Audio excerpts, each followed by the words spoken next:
Hello guys, welcome to another health video. Today we have a very unique one because today we're going to go over some stuff that you might actually have. One of these is a very common shock that over 3 million or over like 2 million people have them worldwide per year, worldwide basically. And so after all this, you guys are going to see and actually now know all the symptoms and be professional at all these different shocks. I got this off of a Google because I researched them. Yes, I'm only 13, I'm not a real doctor. So here is just a warning. If you don't like someone talking to you about health and you're worried about it and you want an actual professional, don't listen to me because all this stuff could be very, very wrong. Alright, this is just a new content I'm trying to come up with, and this is one of them.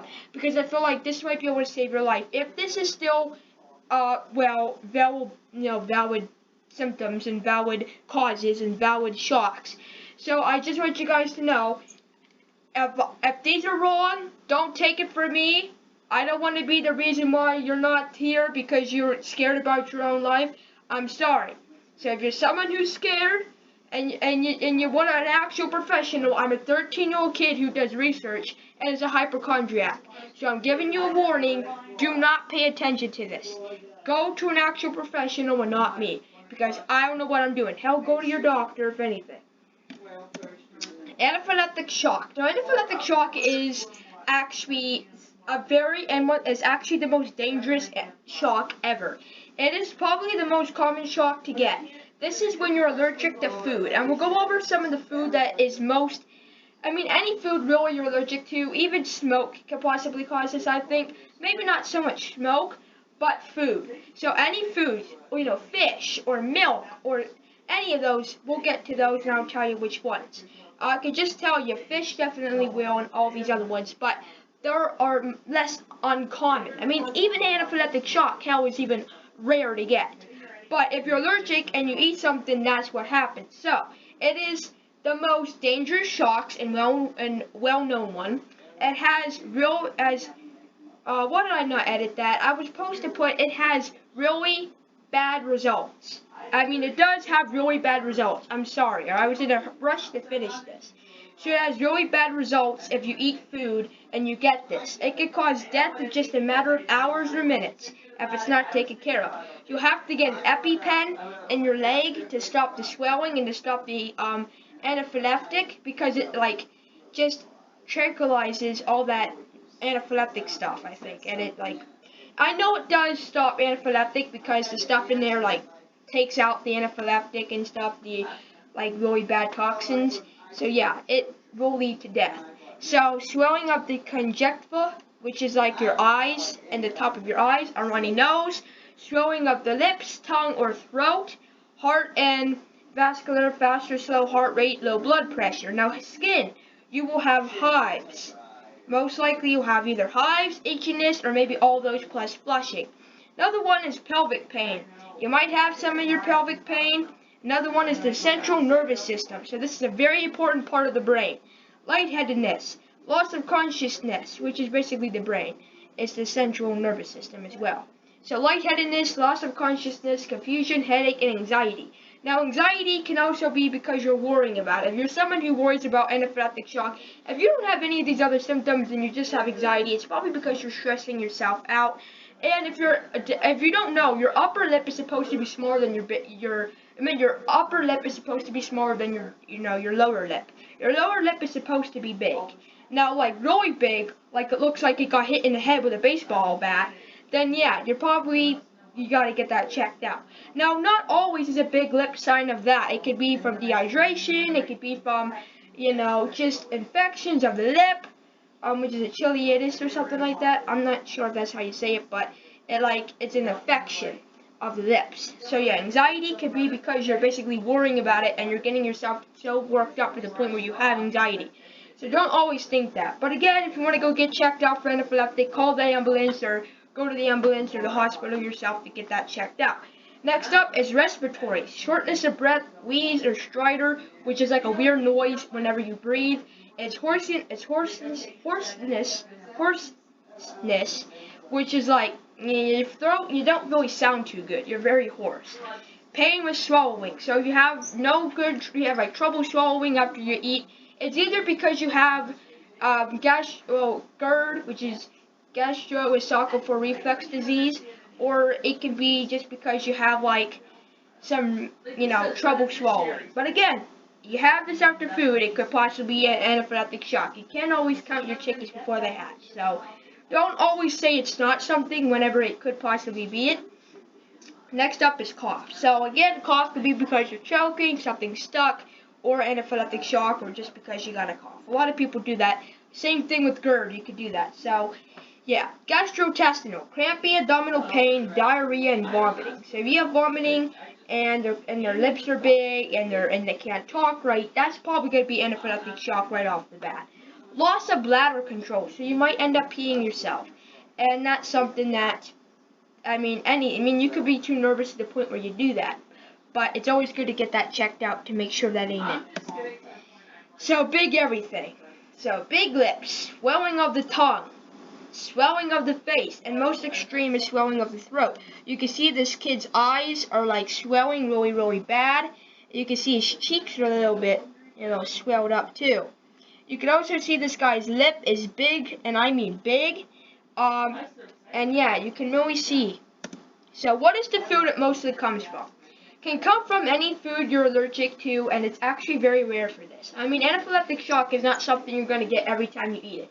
First, you have to be allergic to it. Second, you have to have a severe allergic reaction. And if you've already had one, all you have to do is stab an EpiPen in you and boom, you're done. Foods like milk and almonds, aka they're nuts, and it occurs right after you eat it. Most likely, it will happen right after you eat, or in severe cases, it can even happen a few hours or even basically a few minutes or a few hours after anything. So yeah, that can really be something. Hold on guys, I'm busy. Alright, so next. It occurs right after you eat it, like I was said. So just make sure you check the ingredients, parents and kids, before you eat something, because it could contain nuts and milk. And if you're allergic to dairy, you might just get stomach pain and stuff. But if you're allergic to it, there's a possibility, or nuts, or almonds, which are basically nuts. You could have pretty bad allergic reaction. Cardiogenic, our next one up here. Now, some of these I don't even know how to pronounce the name of, so that's why I include ones I know much about, because these are some of them. Heart attack is the major cause of cardiogenic shock, and it may occur due to coronary heart disease, aka CHD, I think that's what it is. Now, coronary heart disease is a very bad thing, alright? Coronary heart disease is a very, very, very serious disease. It's probably one of the most dangerous and extreme diseases out there. Another reason you can have it is arrhythmias. So arrhythmias is like, your heart's not that well, and you kind of have like abnormal heartbeat, which means it's very high. So that could also cause it. And then it says here, rupture of heart valve. So I think it might be one of these valves over here that will rupture, that can cause cardiogenic shock. And this mainly will occur when you're not getting enough blood. So yeah. So cardiogenic shock, death rate, and symptoms. So it's 70 to 90% for the death rate. So this is something you get it, you most likely will die from. Maybe if God, if you have luck and you got a lot of prayers for you, you might come out of this alive. But 70 to 90% of death rate is a pretty not so trustworthy percentage. But rapid, weak heartbeat, rapid breathing, low blood pressure, loss of consciousness, sweating, weak pulse, confusion, restlessness, fatigue, pallor of the skin, chest pain, and shortness of breath. Those are all the signs that you could possibly be suffering from cardiogenic shock, or you might be going into that, or you might actually be while you're watching this video, or your loved member might be going into this. So it only really happens with heart disease. So it's like anaphylactic shock, which only really happens when you're allergic to something and it's a severe allergic reaction. Hypovolemic shock, caused by too little blood volume. What is hypovolemic shock?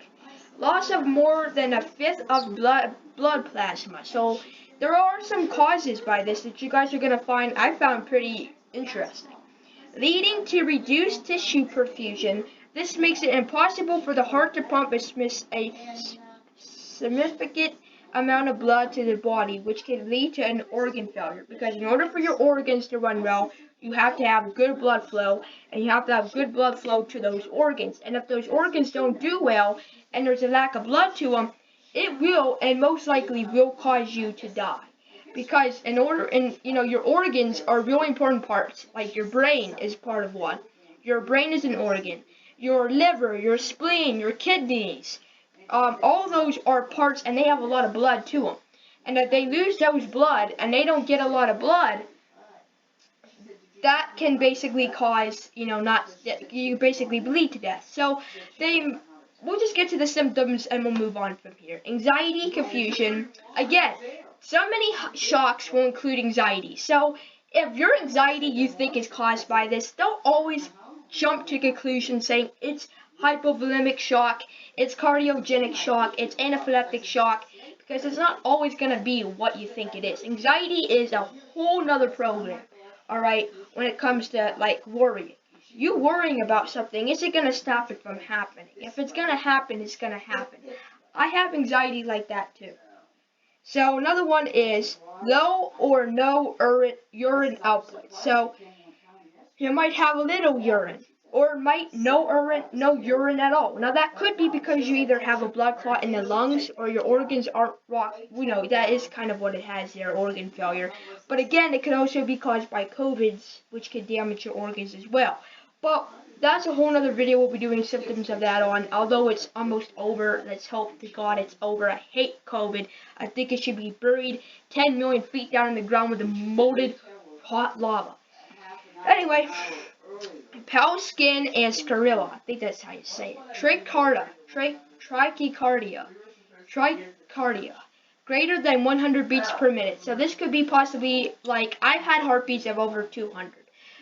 That's because it was a workout for me to get up to the third floor, whole way from the first to the third floor to get to my math class last year.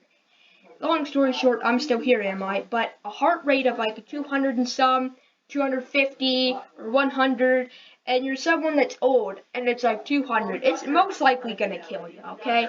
It could be because you have arrhythmia or trachycardia, as on here. Now 100 beats really ain't that much. 110, 20, 30, 40 in my opinion ain't that much, but for some people and doctors and actual professionals, which is not me, I said at the beginning, don't watch this if you want professionals to tell you if you're good or not. It's not like I don't know more than they do. But anyway, I'm just trying to tell you that it's okay to have a greater heartbeat than 100. But if it's like 199 and above 200, please go get it checked. I don't want to be the reason why you're dead, because I don't want to be the reason that tells you it's okay to have 100 and some heartbeat. I'm just saying 100's okay, but 200, that's going a little bit too far. Now, dizziness is any symptom really, but I know I'm trying to make this sound less scary. Because I know shock is a scary experience. I don't know for me exactly, but I do know because I've watched many people on YouTube have it, and I could just guarantee you it is hard as heck to have that. I could just guarantee you that. I've never had an allergic reaction. I hope I don't. I'm not making fun of people that do. I feel bad for them. I wish I could find a way of stopping their allergic reaction, but they're always born with them. So yeah, you could later on not get them, but yeah. Dizziness is a sign of it. Loss of consciousness, low blood pressure, abdominal pain, dyspnea, I think that's how you say it, weak pulse, clammy skin, hematemesis for internal bleeding. So internal bleeding is also another sign of this. Symptoms can include internal bleeding.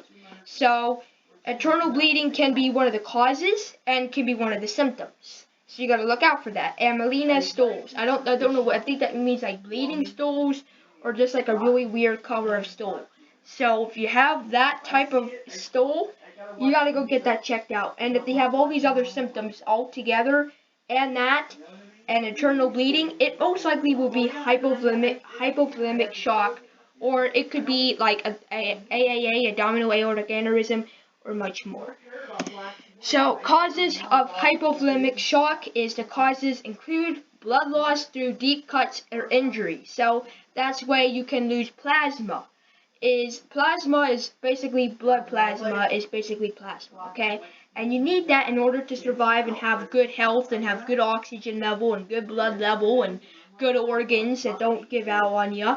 Another one is internal bleeding. As I just said, internal bleeding can be a symptom and a cause of hypovolemic shock. So severe burns leading to loss of plasma. So if you have severe burns, like first degree, I don't think would be that bad, but second degree, 3-degree burns could possibly cause that as well. So go get that, really check that out. Go call the ambulance immediately whenever they get this because it might be too late whenever you call them. Loss of electrolytes and water through diarrhea and vomiting. So, again, if you vomit, you most likely have food poisoning or a stomach bug or the flu or COVID anymore. But again, you don't really know you don't really know this cause until you really know the cause. So me telling you this is what you have, that's not true.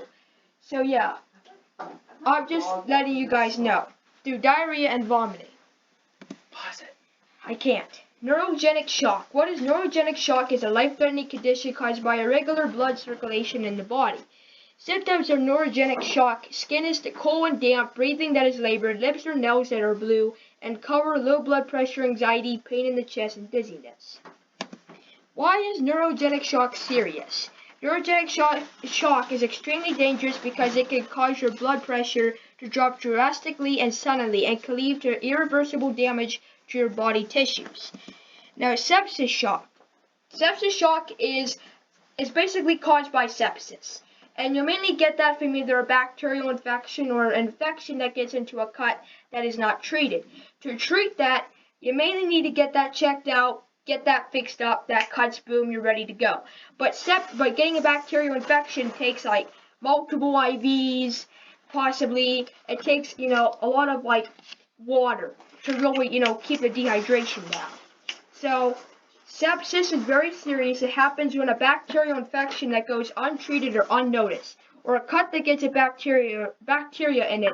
It can be very serious because it can lead to sepsis, shock.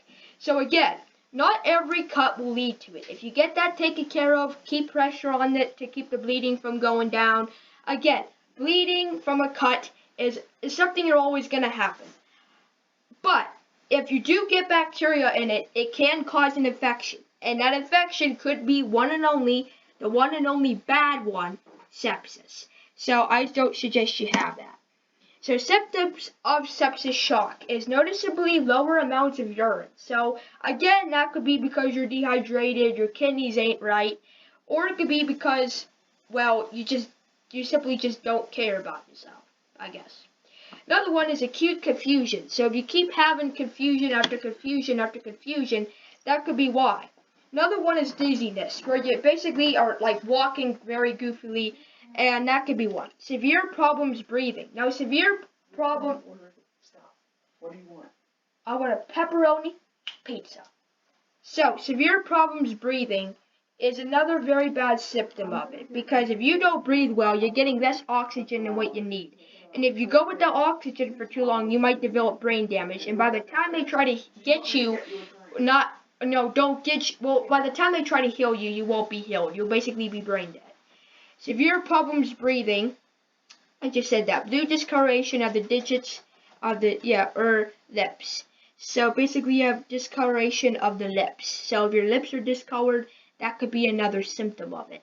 And they could be very, very serious. High fever or chill. So if you have a high fever, it could be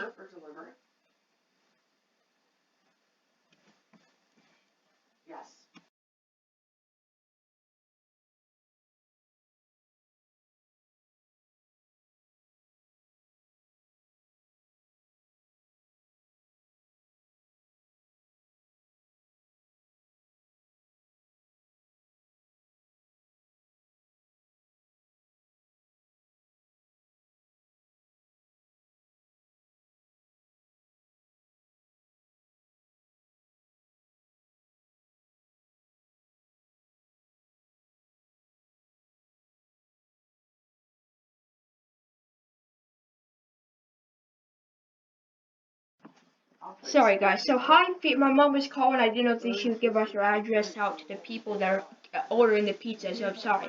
So, high fever or chills. High fever would be like 104. 104 up will be severe sepsis shock. So, severe sepsis will have a high fever or chills. Again, chills could be a bacterial infection, which is not going to. Sometimes bacterial infections won't lead to sepsis. It could be like gastroenteritis. But high fever or chills, with both of those and all these other problems, or maybe just those two plus, like really, like sweating, can be basically sepsis shock. Now, not always is treatment, with like sepsis is going to not lead to sepsis shock. Sometimes people might not do their best. I'm not saying people don't, but I'm saying sometimes it might actually just randomly happen. But you have to have a bacterial infection or something to cause that, or may cause that. So high fever or chills, basically if there's a temperature of 104, they could be going into sepsis shock. And that is if they have a cut or they had bacterial infection. If they have, they'll act right, and you take your temperature of your hubby, or your wifey, or your mom or dad, or your brother or sister, and they have like a high fever of 104. They're not acting right. They're sweating. They're like not acting like themselves. They're dizzy. They can't breathe right. Their lips are purple, and they have a high fever or chills. Again, that could be a whole nother life-threatening condition. But on here, it could potentially be, high fever or chills. So high fever or chills could be a cause of sepsis shock and can lead to death. A very serious life-threatening death. Every death is life-threatening, but I'm saying this could be a really painful one for you and for your loved one. So a high fever, 104 chills, if you have to have that at the hospital, their doctor will take care of them. But at home, you get them in the car and you go, because that could potentially be sepsis shock. Now, intense body pain. Now, if they have intense body pain, they're not, they're in agonizing pain and they got high fever or chills, or heck, extreme cases of it, all these symptoms together plus that one, that could be that's an automatic. You're going to the hospital because you're not doing so well. And I'm just saying, you have intense body pain. That's and no matter what it's caused for, it's an automatic go to the hospital. I don't want to see you die type moment. I mean, literally. Now, fast heart rate. So fast heart rate again can be arrhythmia or tachycardia, but again on here, like now, it could be a septic shock symptom. Even if in extreme rare cases, you can have all these symptoms plus that one. I told you, no matter what, if all these symptoms is what you're basically seeing with your own eyes and what they're feeling, and if they have enough power to even tell you, answer your question, is that all? Do you have any other symptoms? If you ask them other symptoms and they list these all, and that they even can, because when you're in shock, you're out of breath, you're dying, you're basically gonna die if you're not taken care of fast enough. It's not something you can say, you know what, you're fine, just head up to bed, I'll see you in the morning, because heck, you might not be able to see them in the morning if they have sepsis shock, or, cardiogenic shock, or hypovolemic shock, or anaphylactic shock. You can't just say no to all these and say, hey, you don't have this. You gotta be actual sure, because they might wake up looking like someone beat them to a pulp. Okay, so fast heart rate is gonna be basically another symptom.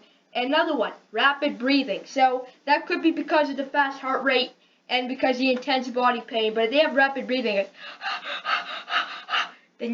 and all these symptoms plus that, you take them to the hospital. I'm telling you, you have all these symptoms together, you gotta take them to the hospital. You might lose the person. Another one is a rash. As you can see, I included a picture on the side of the rash that you could possibly have with this. Now again, you're not always gonna have a rash. These are symptoms of it. Heck, baby sepsis shock of your loved one could go unnoticed. Alright, so it's mainly going to be caused by a cut that isn't taken care of fast enough, or it's a cut that gets really bad infected. Or you could potentially be caused by a bacterial infection that goes unnoticed or untreated. That could be either because you're too lazy to take them, or you just don't think there's something wrong with them, or you want to take them, but they keep disagreeing with you on it. or basically they're acting like their normal selves and you wouldn't really guess anything, but really deep down inside, they could be either trying to keep that pain in and agonizing stuff in just to, not make you worry, or it could be potentially, kill them. I mean, it most likely will, I'd say, if it isn't taken care of fast enough. But again, these are all rare. Yes, one is very common. I think it was the hypovolemic shock or something. But again, you have to have what is required to have this. Like sepsis shock, you have to either have a bacterial infection or sepsis. Or not sepsis, but you have to have at least sepsis shock, then severe sepsis, then sepsis shock. But again, to have all of those, you have to have bacterial infection, or worse, or not worse, but a cut. Or you have to have for, cardiogenic shock, as we went over. See, look, neurogenic shock, you have to have irregular blood circulation in the body. If you could keep yourself warm of course, in the wintertime, you're not always going to be promised that because it's cold out. But again, you're not always going to be promised to have these. These are just types of them. And again, see, blood loss causes. You have to have either blood loss through deep cuts injury. And you have to have either internal bleeding, severe burns, or you don't have to be dehydrated. If you drink enough water, bang, you got no dehydration. That's it for that one. Cardiogenic shock, you have to have,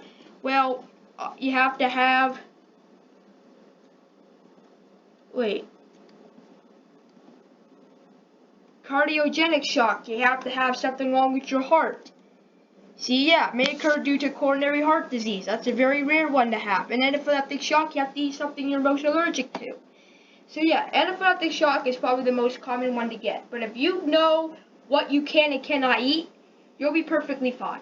So you might have had anxiety throughout this entire video, but now your anxiety is free because I told you probably don't have these. But again, there's always going to be a possibility you or your family member might have them.